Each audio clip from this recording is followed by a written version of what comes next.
Rruga e përmirësimit është të ndinë dhimbje për çdo rrëshqitje. Të ndinë dhimbje për çdo rrëshqitje.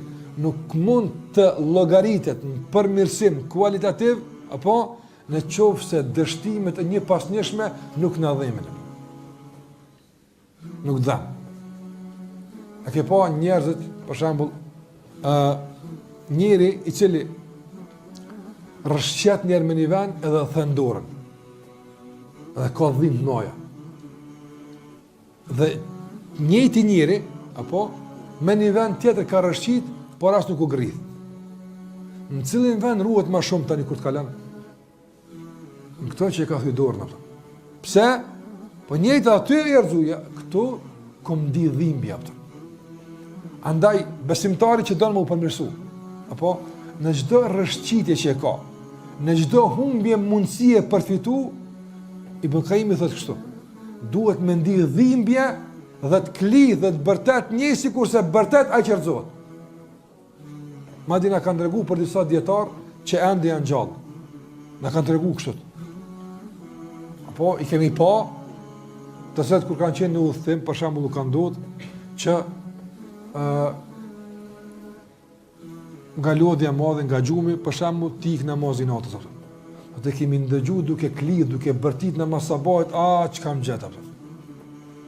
Sikurse dikush që bërtet, kur ka dhimbje madhe, apo, a i ndin dhimbje pëse i ka ik ibadeti.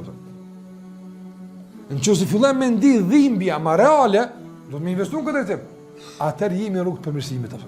Jemi në rrugë të këthimit ka Allah xhallahu ala. Me të dhimbë çdo nyje, me të dhimbë brendia jote, me të dhimbë qenja jote, dhimbje si kurse të dhem dikush me të godit.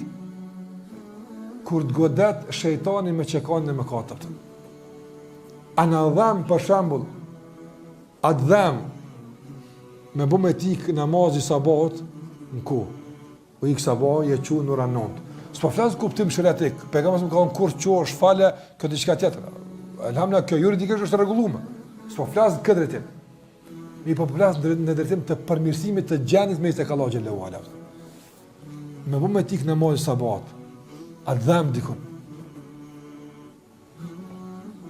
Që kjo është aja që duhet të fillojmë të investojmë këtë drejtim. Ka mundësi këtë bëhet. Andaj shpresoj që këtë Ramazan do të fillojmë të aktivizojmë këtë ndjenjë të kësaj gjallërie që sa herë ndonjë virus i mëkatit prek në trupin e imanit ton, fillon me ndidhimbje, një sikurse ndonjë virus fizik prek në trupin ton fizik. Njëjtë. Madje edhe më rrëpt dhe më ashpër. Andaj ka ndodhur përpara, sikur që për shembull është transmetuar nga shumë prej dietarëve, të cilët janë dëgjuar duke klith, duke bërtit. Sikur si dikush bërtet nga dhimbja, por ai nga dhimbja e humbjes së mundësisë për të arrit atë që ka pas për dëshirë të arrit në këtë jetë. Andaj për shembull, nëse këtë Ramazan të ik diç nga plani që i ka planifikuar me bëu, të ik në namaz me xhamat, ose të ik rregulli që ke vendosur për ta përmendur Allahun xhallahu ala, ose leximi i Kuranit, çka do qoftë, mundohu që ta pretosh me dhimbje, apo që spaku edhe në ikje të përfitosh, që spaku edhe në humbje të përfitosh ndjenjën e dhimbjes. Dhe Ibn Qayyim rahimahullah thotë, nuk është kjo dhimbje vetëm në rastin vet individual, por është dhimbje edhe për të tërkon. Me dhimbt personin, subhanallahu, në qoftë se dikush tjetër nuk është në rrugën e Allahut sikurse duhet atë. I dhem edhe gjunoji tjetrit, jo vetëm gjunoji vetvetes së tij.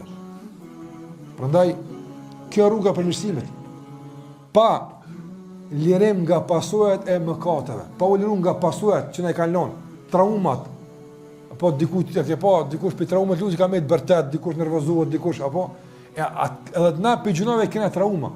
Ka me diçka. Ti e një vetën tonë. Tenton me u liru nga trauma dhe nga pasojat e rënda që i kanë shkaktuar mëkatet. Gjithashtu tenton që të fillosh të ndihesh dhimbje për çdo herë që merr në thu dikun, për çdo herë që rrshet dikun, për çdo herë që të humb diçka që ti është dash me fitu dhe me arrit. Kjo rruga e përmirësimit. Kështu selefi ka shkuar të përmirësu. Apo fillim si ka dhimbë bash shumë, po ka pak e ka imponu dhimbjen. Nëse fillim e imponon dhimbjen. Pastaj fillon të bëhet natyrshme, pastaj dal ngadalë dhe pa vetë ty fillon njëri me ndinë një farë lloj shtrëngimi, ngushtimi, madje edhe dhimbje ndoshta nga rrëshqitja e caktuar apo nga lëshimi i caktuar apo nga mëkati i caktuar e kështu me radhë.